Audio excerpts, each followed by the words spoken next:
Es bellísimo el Salmo 25 que ha sido proclamado en esta Eucaristía. Señor, enséñame tus caminos, instrúyeme en tus sendas, guíame con tu verdad y enséñame, porque tú eres mi Dios y Salvador.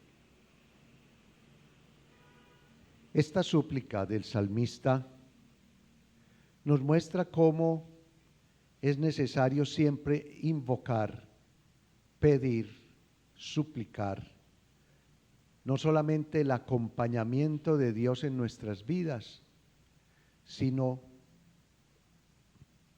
estar en su escuela, estar atento a su palabra, para que ella sea efectivamente luz en nuestro caminar. Es lo que hace la Iglesia a lo largo de los siglos en la tarea catequética o evangelizadora, anunciando, proclamando el reinado, el reino de Dios en medio de nosotros, tal cual como lo hizo Jesús, que acabamos de escuchar en el texto del inicio del Evangelio de San Marcos. Quisiera hacer una introducción también a partir de esto que les acabo de decir, de lo que en la Iglesia comenzamos a vivir en este tiempo, particularmente hasta la Cuaresma. Damos inicio al tiempo llamado ordinario, ya estamos la tercera semana. La primera semana celebramos la Epifanía del Señor, luego celebramos el bautismo del Señor y ahora celebramos ya en este tercer domingo propio el tiempo per annum o ordinario, que se caracteriza por el color verde y que nos introducirá, movidos por la esperanza, que es lo que significa este color, en el plan salvífico de Dios. Y ha querido el Papa Francisco desde hace algunos años que este tercer domingo del tiempo ordinario lo dedicáramos a la palabra de Dios. Por eso hicimos en esta Santa Misa la entrada solemne, el diácono traía en sus manos la Biblia abierta, la palabra de Dios. Y es esa palabra la primera mesa de la Eucaristía. En la Eucaristía tenemos dos mesas, dos banquetes en cada Santa Misa. La primera mesa, el primer banquete es la palabra. Nos alimentamos de ella. Señor, instrúyeme en tus sendas. Enséñame tus caminos. ¿Tú qué eres? Como dice el Salmo de hoy, el Señor es bueno y recto. Enseña el camino a los pecadores. Enséñanos, Señor, queremos alimentarnos de ti que eres la palabra viva, para que podamos tener la experiencia de una vida nueva. Y por eso en la Santa Misa se escucha la palabra, se deja que ella penetre en cada uno de nosotros y empiece a actuar. Es un alimento de transformación, de regeneración, que nos dispondrá para recibir el segundo alimento, participar en la segunda mesa, que es la Eucaristía, recibir el cuerpo y la sangre del Señor. ¿Por qué la palabra es importante? ¿Por qué efecto tiene la palabra en la vida del creyente? Los textos bíblicos y en particular este que acabamos de escuchar de Marcos, sin desconocer la lectura tan bella de Jonás, pues nos muestra uno de los múltiples efectos para aquel que escucha la palabra. Es la conversión. Jonás se va a Nínive a predicar. Nínive iba a ser destruida por su pecado. Y sin embargo, al proclamar El rey y todos se visten de saco, tienen jornada de penitencia, dejaron que esa palabra los cuestionara y les permitiera reconocer sus pecados, sus debilidades, sus falencias, sus infidelidades.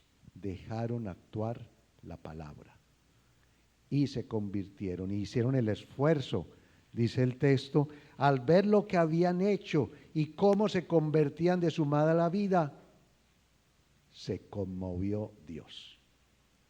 Se conmovió Dios. Esa es una palabra, la conmoción, el conmoverse, es muy propio de la Sagrada Escritura para mostrar cómo Dios siente dolor desde las entrañas, desde dentro, cuando sus hijos se convierten. Lo mismo, es la misma expresión que se utiliza cuando el padre de la parábola de la misericordia del hijo pródigo ve al hijo a la distancia y se conmovió el padre cuando vio que su hijo regresaba.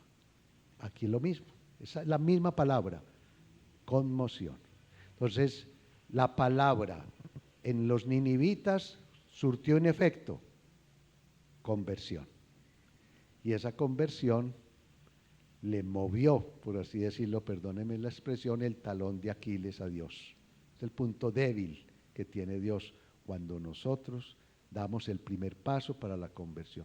Seguramente que vamos a volver a caer, pero el Señor cuenta ese ejercicio personal y ese compromiso de cambio. El Evangelio nos muestra el inicio de la vida ministerial de Jesús en el texto de Marcos. Marcos va a ser el evangelista que en este ciclo B del tiempo litúrgico 2024 vamos a leer durante buena parte del año. El Evangelio de Marcos, y por eso partimos del inicio de este pasaje donde Jesús está proclamando el reino de Dios y vuelve a jugar el efecto de la palabra. Los apóstoles están pescando, Simón y Andrés, los hijos y también Santiago y Juan, y todos estos están pescando, escuchan la palabra y se convierten. Convertirse es casi que partir de cero. El texto bíblico o la palabra mejor bíblica que describe la verdadera conversión es metanoia, es decir, cambio desde dentro, cambiar desde dentro. Y los apóstoles, Simón, Andrés, Santiago, Juan y demás, fueron capaces de dejarlo todo, es decir, desarraigarse, soltar las amarras de aquello que los ataba a la vida pasada, a su pecado, y convertirse en discípulos del Señor. La conversión es eso, ser yo capaz de reconocer que tengo una vida apartada de Dios, que de pronto no me está haciendo verdaderamente feliz, y tener la valentía de dejarlo todo, de soltar las redes, y así entonces convertirnos en seguidores del Señor. Cuando celebramos este Día de la Palabra, el mensaje central que yo quisiera dejarles es: escuchemos la palabra, pero no simplemente como pasivos oyentes. Uno escucha muchas cosas, la radio, la televisión, en la calle le hablan a uno, le dicen muchas cosas, en fin, pero no todas le quedan a uno en el corazón. Escuchemos esta palabra que es Dios mismo. Dios es la palabra, y la palabra se hizo carne y habitó entre nosotros, y hemos visto su gloria. Y entonces hoy se nos invita a que escuchemos la palabra y que por la ayuda del Espíritu Santo, que nos ayuda a entenderla, dejemos que esa palabra actúe en cada uno. Cuando estamos todavía dando inicio al año 2024, cuán importante es que demos espacio al discernimiento y a la escucha de la palabra. Miren cómo el salmista insiste en que esa palabra es guía, orientación en nuestro caminar. Instrúyeme en tus sendas. Es una palabra que instruye, que nos dice cuál es el camino recto. No nos dé miedo dejarnos confrontar por la palabra. En este año seguramente debemos de tomar muchas decisiones, muchas. Que sea esa palabra, por la acción del Espíritu, la que nos permita decir qué debo hacer, cómo lo debo hacer, para ser verdaderamente feliz y hacer feliz a otro. No ser yo feliz aprovechándome de las tristezas o dolores de los demás, no. Todos estamos llamados a la verdadera felicidad. Dejemos pues que esta palabra ilumine nuestras vidas en este año que comenzamos. Dejemos que esa palabra, como dice el salmista, sea guía en la verdad, porque esa palabra, como lo dice el mismo salmista, es Dios, es nuestro Dios y Salvador, es la palabra misma que hace parte de nuestra historia de vida para hacernos criaturas nuevas. Continuemos esta celebración eucarística, repito, renovando este nuestro compromiso de participar siempre en la mesa de la palabra, en la Eucaristía o en casa. Qué bueno que pudiéramos también nosotros los católicos, como de pronto los hermanos separados nos pueden dar ejemplo, hay que decirlo, de enamorarnos de la palabra, de la lectura de la palabra. No nos dé miedo leer la Biblia, no nos dé miedo leer la palabra. Todo lo contrario, esa palabra nos va a traer paz, sosiego, libertad de espíritu. Cojan cualquiera de los salmos, incluso de manera fortuita, y verá que esa palabra en ese momento, ese salmo te va a responder a una inquietud, una duda, un temor que tú estás teniendo. Porque es Dios mismo que nos conoce y que va a ser guía en nuestro caminar, orientación para nuestros caminos. Continuemos pues y pongamos este año que comenzamos en las manos del Señor, que es camino, verdad y vida, palabra revelada del Padre.